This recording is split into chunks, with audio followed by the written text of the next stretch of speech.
What's up, YouTube? It's PL 416 shooter here. I've been doing a lot of work on the diorama out here, and even more work than that on some of the logging equipment we got. I did get some trees from eBay the other day, so those look good over there. Got the 2954 treble, still the same as it has been for a while. Weathered up.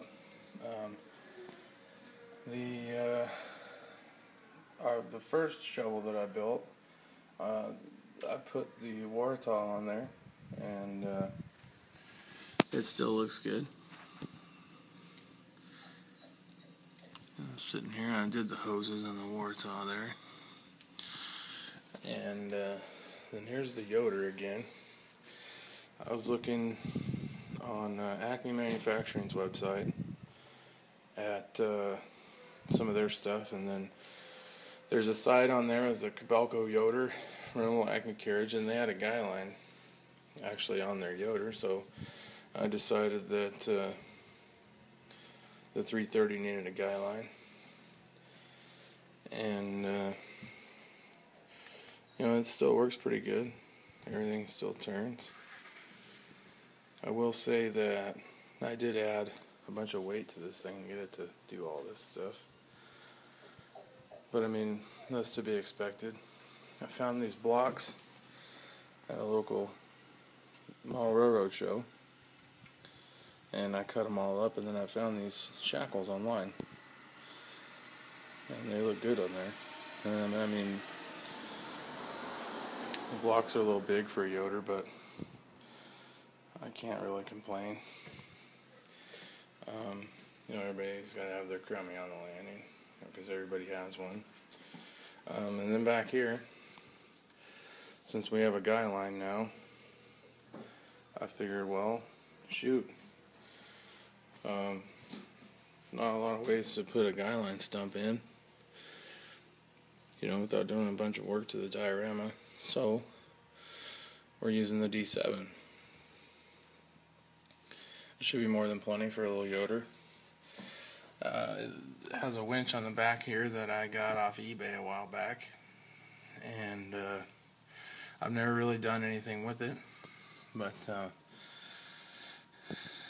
got a little roll guard here to keep the line from really getting too pinched on the top of the blade there. But winch line comes off the back, goes underneath the cat over the top of the blade. That helps everything. Gives you down pressure in the back, and it pushes the blade into the ground and keep it from pulling. And it works pretty good. You can't really see these lines. It's a 62-pound test and a 16-pound test diameter. It's braided fishing line from Walmart, because I'm cheap. I went to Walmart. But these days, that's what you gotta do.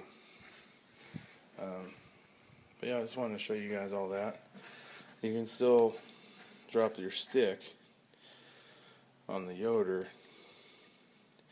to swing turns in, and you don't have to run any slack on your guy line, because it's just on your main boom. But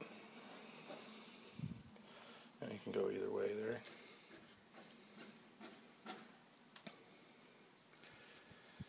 So that is that. A little overview of the diorama here.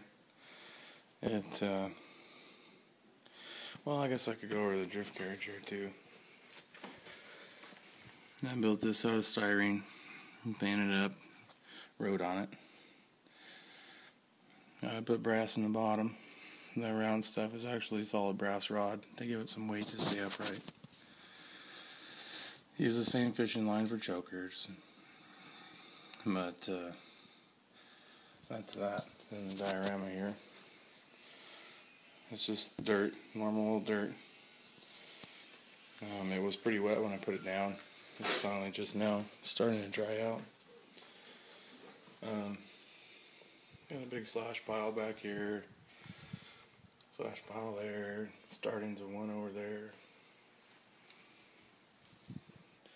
I decided that the Dirty 330 can just get the clamshell on it, the dual rotating clamshell bucket. I did hydraulic lines on that as well, and it can feed the tub grinder, and it can just grind stuff up in there. I don't need that on there right now, my camera tripod. But I had to do a little bit of work on a couple of log trucks. The Peterbilt here has gotten some monster stacks on it and a nice parade load. Trailer loader's still there. I need to get some jersey barriers and stuff and make that as inconvenient as possible to use, and then it'll be a lot more realistic. The pole truck, mule train, and the other long logger got some big monster stacks as well. And they look pretty good. And the little boy and the skidder over here, the shop. I got some full fenders for a T800 sitting up there. Been working on my fence, so there's some fence parts. And the rest of the junk at the shop, the HS855 actually finally made it to the dyno. Me scooping some rock and stuff. And then there's the mulcher. It's a Cat 323 DL. And that's about it for today. Not a lot has changed besides some of the logging goodies. But stand all this back up again. So I leave this thing all the time when I go to work and stuff. I work all night. I just got it artificial tail hold there on the garage door. It works pretty good. It gives us plenty of lift over here. But it actually holds itself up, so that's kind of cool. So, but I figured I would show you guys the tail cat here. I was pretty happy I thought that one up. Works good for a mobile tail hold. But that's all for today. Thanks for watching. If you got any questions, comments, leave them in the comment box, or check out facebook.com, Timberline Thinning Company, for more pictures and stuff. Thanks.